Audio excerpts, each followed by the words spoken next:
Was Prime James Harden the NBA's version of a legal software exploit half basketball, half loophole? You lock in on his dribble, swear you've shepherded him toward help, and Blinkay's already sidestepping into a three, smirking as the whistle chirps behind you. But long before the beard became an algorithm that warped defenses and analytics alike, there was just a fragile kid from Compton whom doctors weren't sure would ever draw his first breath. Monja Willis called her youngest lucky because 2 pregnancies before him ended in heartbreak.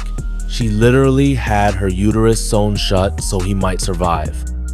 Nights in the mid-90s sounded like fireworks, but the flashes were muzzle bursts, not July 4th sparklers. Raising a child with chronic asthma in a city where gang flags outnumbered stop signs felt impossible, so Willis tried a simple plan. Keep James busy, keep him breathing. Basketball courts became both babysitter and bodyguard. She'd drop him off with an inhaler, then pray the only shots fired were the ones rattling through metal nets. Early on, Lucky was slow, pudgy, and winded. He couldn't sprint the length of the floor without wheezing, so he weaponized the things asthma couldn't steal: patience, balance, angles. While peers mastered windmills, Harden obsessed over foot feints and one-dribble pull-ups, convinced he could score without ever outrunning anybody. One night in 8th grade, he left a handwritten note on his mom's nightstand. "Wake me at 7 a.m. and leave a couple dollars. P.S. I'ma be a star." Then taped it to the fridge in case she missed it. A growth spurt to 6'6" turned finesse into fright. By senior year at Artesia High, he averaged 32 a night, earned McDonald's All-American honors, and picked Arizona State mainly because the coaching staff promised freedom. In Tempe, he diced Pac-10 defenses with a toolkit that looked like Manu Ginobili re-rendered in HD. Herky jerk hesitations, wrong-footed euros, skip passes from impossible launch angles. Scouts loved the craft but loathed the body-soft midsection, narrow shoulders, questionable vertical. They labeled him a high-floor sixth man.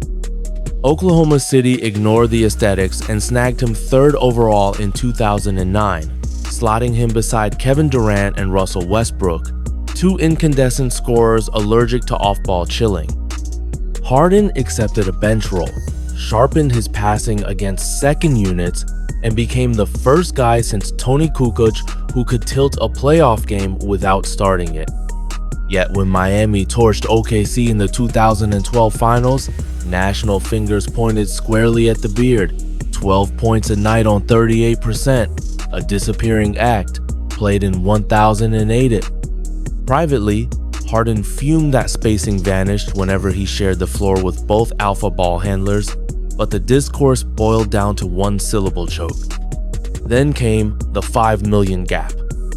Ownership refused Harden's ask of $60 million over 4 years, offering $55 million instead.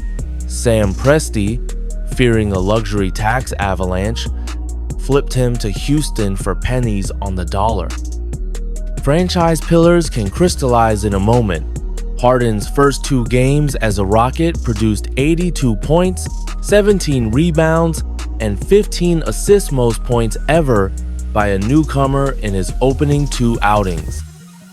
Critics who'd pegged him a bench-only weapon rewrote their takes overnight.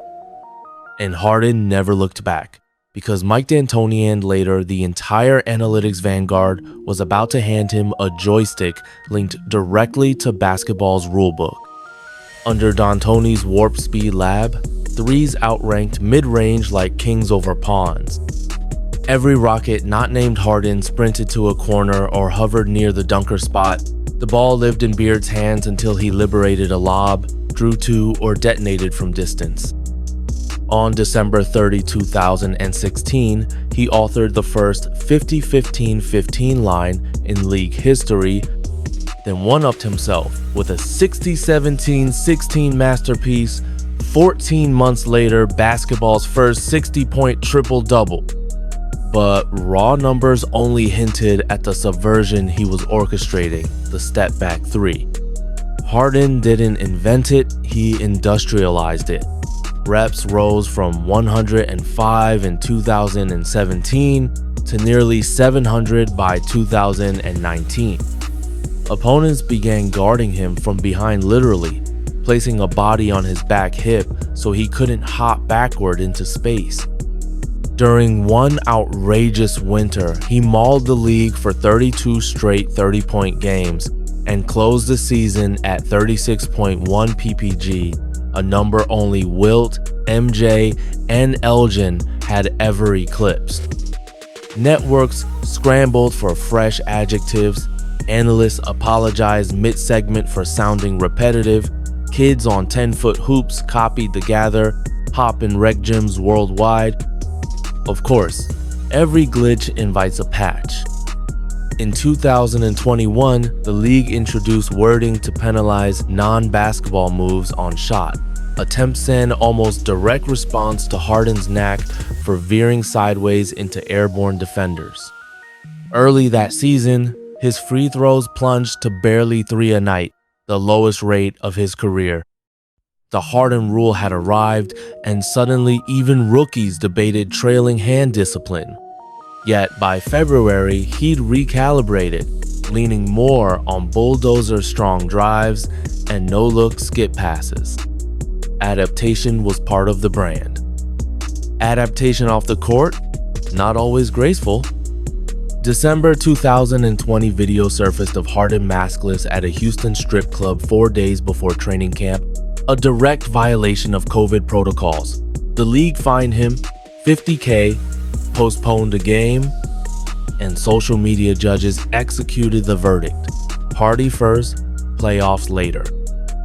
Months later, he orchestrated an exit from Houston so messy it involved skipped practices, a viral "this can't be fixed" press conference, and a mid-drill jersey tug that screamed "trade me now."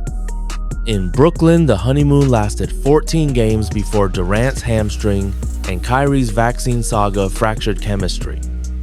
Harden quit that marriage too, landing in Philadelphia, where 1 season later, he blasted GM Daryl Morey's analytics soulmates a liar during a sneaker promo in China, earning a $100K behavioral fine.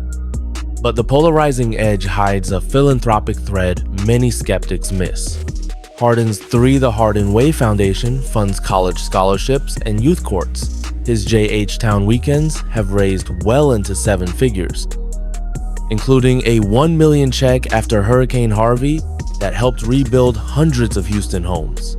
Even on the road, he's known to slip security and hand out meals to unhoused neighbors. No cameras, no hashtags. For someone branded selfish, he's quietly poured more than $4 million into community grants since 2017. Which brings us to Hollywood, 2023. Harden forced a path to the Clippers after torching every bridge in Philly. The fit looked disastrous. 4 ball-dominant stars, no defined pecking order, a 6-game losing streak. Then, the calculus clicked. By Christmas, Harden's pick-and-roll synergy with Ivica Zubac hummed at 1.23 points per chance second league-wide, and the Clippers rattled off 13 wins in 15 outings. Mid-April, he sealed Game 6 at Crypto.com Arena with 28 points, pushing Denver to a do-or-die finale. Game 7, however, fed the old narrative. His stat line shrank to 7 buckets. Nikola Jokic authored a 35-15-12 masterpiece. Social feeds recycled the choker meme.